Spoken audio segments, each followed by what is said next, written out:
Significant changes are on their way to the valley for our weather, and with this system there are certainly some uncertainties that do exist with it, and that's in part because it's still a long ways away from us, still working on developing, and as it does so, because it lasts so long and moves so slow, we could really have some enhanced snowfall totals. Here's what we know, a little bit more about what we do not know and why. Number one, our most likely area, very heavy snow, blizzard conditions, travel impacts, including road and air travel, and well, impacts for many days, all the way from Tuesday into Friday, will be to the left or off to the west, and that does include portions of northwest Minnesota. Here's what else we're pretty confident in. Much of Minnesota and the southern part will see thunder and a lot of rain, but a lot less as far as snow impacts go. Yes, it's going to be windy and it's not going to be very fun. This area in the middle here, including Grand Forks, Thief River Falls, we're talking about Grygla down over towards Lisbon.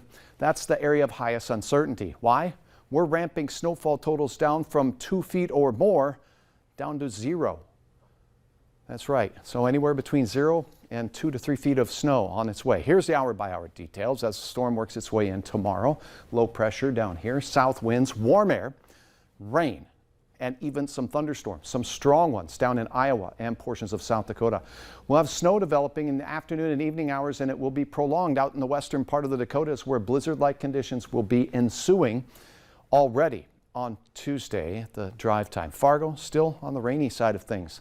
Now look at this. We stay on the warm side here in the southern Red River Valley, while northwest Minnesota and all of North Dakota is seeing snow and wind and blizzard-like conditions. Here's the low pressure system, and it wobbles over the area for a 24-hour period on Wednesday, and then see it going back this way? So snow continues. We stay dry. We get a break from precipitation on Wednesday, the way things are looking now in much of Minnesota. And then on the backside, as the low finally starts to kick out, this is now Thursday or day 3, and we have northwest winds and snow developing for everybody, and a lot of wind as well. So we will have travel impacts here in the valley. Snow continues northwest Minnesota and north central Minnesota, starting to lighten up out to the west in the western Dakotas, where they have severe to extreme drought conditions. They'll take the moisture in any form.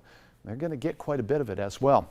Here's a look at snowfall potential one more time. High certainty of large snowfall totals, 1 to 2 feet. Isolate over 3 foot of snow fall, along with wind and blizzard conditions. Badly needed moisture out west as well, as we just discussed, as well as the impacts that are going to happen to livestock and all of us with drifting. If we get 3 feet of snow or so, drifts will be 5 to 10 feet in places.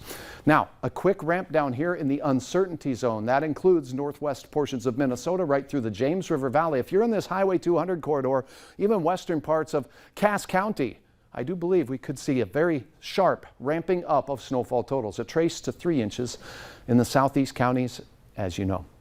Currently, we have temperatures that are, well, 50 lovely degrees. Wind south, 7 miles per hour, west-southwest, I should say. Quiet conditions across the valley. Here's the storm system developing now in the western portion of the United States. Blizzard warning in pink, including our viewers in the Devil's Lake Basin. We'll see what happens here. Where you see yellow, that's a watch. A watch means we have the ingredients ready for a winter storm.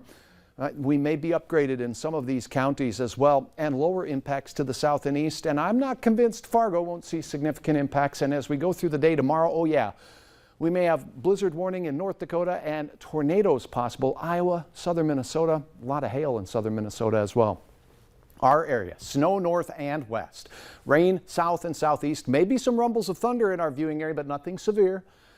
Wind develops, cooler temperatures ensue, and snow accumulating. Blizzard conditions west will generally work their way eastward as we go into Wednesday. So unsettled weather through Fargo, temperatures in the 30s climbing to low 40s. Rain showers, the best precipitation type for the Fargo area, and points south and east tomorrow. All right, I mentioned that Easter Sunday would bring a weather hiccup. Here is Sunday, Easter Sunday, with snow making its way along the South Dakota border. This also could change, but we wanted to give you a first alert to the fact that if you're traveling anywhere on Easter Sunday or after, we could have some subtly impactful snow compared to the 4-day system before it. So first alert weather days Tuesday, where things get started mainly out west, rain here, changing to snow on Wednesday for many of our northern counties especially, and it moves into the valley Wednesday late and into Minnesota Wednesday late and into Thursday, continuing until Friday. The wind does as well, but it will be strongest as we go from Tuesday through Thursday.